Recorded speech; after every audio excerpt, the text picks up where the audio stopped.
بسم اللہ الرحمن الرحیم انا اعطیناک الکوثر فصل لربک وانحر ان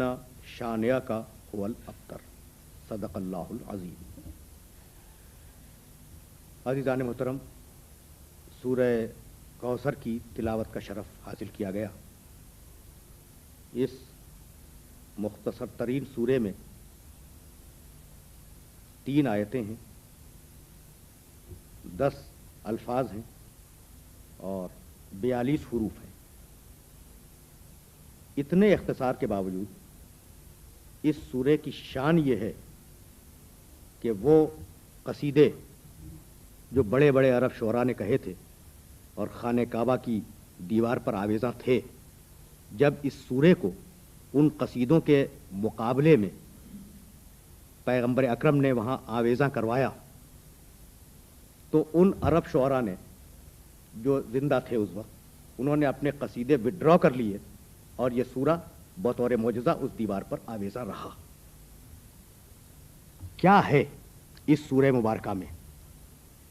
جس کی شان یہ تھی کہ جب عرب شاعر نے اس سورے کو پڑھا کہ بسم اللہ الرحمن الرحیم انا اعطیناک الکوثر فصل لربک وانحر ان شانئک هو الابتر، تو بے اختیار کہنے لگا ما ھذا قول البشر، یہ بشر کا کلام نہیں ہے۔ کیا ہے اس میں؟ بھئی بات یہ ہے کہ ادب کا جواب ادب سے دیا جا سکتا ہے، فصاحت کا جواب فصاحت سے دیا جا سکتا ہے، بلاغت اور شکوہ الفاظ کا جواب شکوہ الفاظ سے دیا جا سکتا ہے، لیکن غیب کا جواب اس وقت تک ممکن نہیں ہے جب تک انسان اسی غیب کی منزل پہ نہ ہو۔ غیب کا جواب ممکن نہیں ہے اور انسان کے پاس غیب ہے نہیں جب تک کہ خدا نہ بتلائے۔ تو اس سورے میں پروردگار عالم نے جو تسلی دی ہے اپنے حبیب کو، وہ تسلی یہ ہے کہ انا اعطیناک الکوثر، حبیب ہم نے تمہیں کوثر عطا کر دیا، فصل لربک، اپنے رب کی نماز پڑھو، وانحر اور قربانی دو، ان شانئک هو الابتر، یقیناً تمہارا دشمن بے عقب اور بے نسل ہوگا، تم بے نسل اور بے عقب نہیں رہو گے۔ تو 3 ہی تو آیتیں ہیں نا۔ ہم نے تمہیں کوثر عطا کیا، نماز پڑھو، قربانی دو، تمہارا دشمن بے نسل ہے، بے عقب ہے۔ دیکھیے، اس سورے کے نزول سے پہلے پیغمبر اکرم نماز پڑھتے تھے اور خانہ کعبہ میں پیغمبر اکرم کی نماز کا ریکارڈ تاریخوں میں ملتا ہے کہ کبھی کبھار آپ نے نماز پڑھی، لیکن علل اعلان مشرکوں کے اس شہر میں اور مشرکوں کے اس سماج میں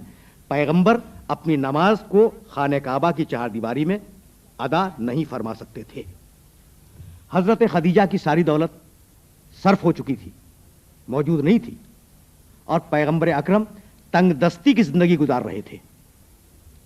پیغمبر کی کوئی نرینہ اولاد موجود نہیں تھی اور دنیا والے یہ سمجھ رہے تھے کہ اب ان کی نسل آگے بڑھنے والی نہیں ہے، کیونکہ ان کا دستور یہ تھا، ان کا شعار یہ تھا، ان کی رسم یہ تھی کہ وہ اولاد کو لڑکے سے گنتے تھے، لڑکی کی طرف سے اولاد کو اپنے نسب میں شامل نہیں کیا کرتے تھے۔ تو 3 کمیاں پیغمبر اکرم میں نعوذ باللہ بظاہر نظر آ رہی تھی۔ نماز علل اعلان خانہ کعبہ میں نہیں پڑھ سکتے، تنگ دستی کی زندگی گزار رہے ہیں، اور نسل میں لڑکی ہے اور لڑکا موجود نہیں ہے۔ اور تینوں باتوں کے سلسلے میں ایک ایک لفظ میں پروردگار عالم نے تسلی دے دی، حبیب ہم تمہیں کوثر دے رہے ہیں، فصل لربک، اپنے رب کی نماز پڑھو، ایک دن وہ آئے گا جب علل اعلان تم خانہ کعبہ میں نماز پڑھو گے، وانحر، قربانی دو، بھائی جب تنگ دستی رفع ہوگی جبھی تو قربانی دیں گے نا، تو علل اعلان تو نماز پڑھ سکو گے، تمہاری تنگ دستی اتنی رفع ہو جائے گی کہ تم قربانی دو گے، اور حبیب پوری دنیا دیکھے گی، مستقبل دیکھے گا کہ جو تمہارے دشمن ہیں، جو نعوذ باللہ تمہیں ابتر کہہ رہے ہیں، ان کا نام بھی تمہارے حوالے سے تاریخ میں رہے گا، ورنہ ان کا کوئی نام لینے والا نہیں رہے گا، اور تمہاری نسل کو ہم کثرت عطا کریں گے۔ بات تو واضح ہو گئی نا۔ لیکن ایک لفظ کی طرف اپنے سارے سننے والوں کو متوجہ کرنا چاہوں گا، انا اعطیناک الکوثر، حبیب ہم نے تمہیں کوثر عطا کیا۔ بھائی کوثر کیا ہے؟ کیا ہے کوثر جسے پروردگار نے عطا کر دیا؟ وہ حوض جو جنت میں ہے، حوض کوثر، یا وہ نہر جس کا نام نہر کوثر ہے؟ اگر یہ دے دیا اور پھر کہا کہ ہم نے عطا کر دیا تو چھوٹی چیز دے کر بڑا احسان جتلانا یہ شان کریمی کے خلاف ہے۔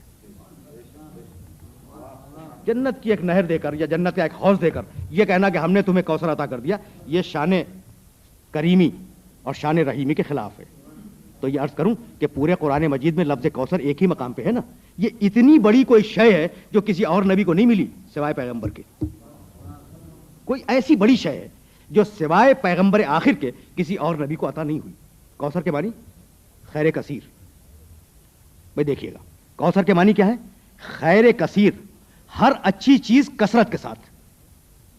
یہ ہے کوثر کا مفہوم، ہر اچھی شے پوری کثرت کے ساتھ۔ تو اگر پروردگار عالم جو چیزیں پیغمبر کو عطا کر رہا تھا، جو اچھی چیزیں عطا کر رہا تھا،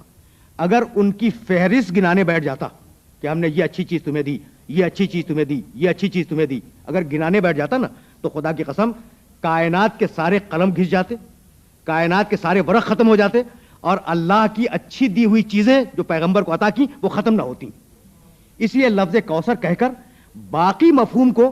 سننے والوں اور پڑھنے والوں کے ذہن پہ چھوڑ دیا کہ جو بھی خیر کثیر تصور کر سکتے ہو وہ ہماری اس حبیب کے پاس موجود ہے۔